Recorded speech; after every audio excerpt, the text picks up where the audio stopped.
It's Fat Bomb Day at the Bergs. Making a lot of fat bombs today.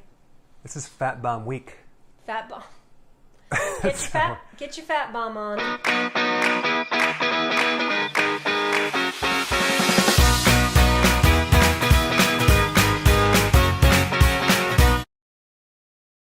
This recipe is a chocolate peanut butter fat bomb. It's got just your basic ingredients: coconut oil, cocoa, peanut butter. Yep. And you can drink it too. You can drink and the... you don't drink it. Let's try this out. You store them in the freezer. They're super easy to make.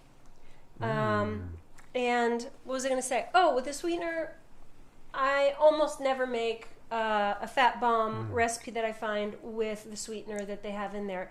You experiment, make it as sweet as you want, use a powder, use a stevia, whatever you like. Use the exact recipe we're going to show you because these are perfect.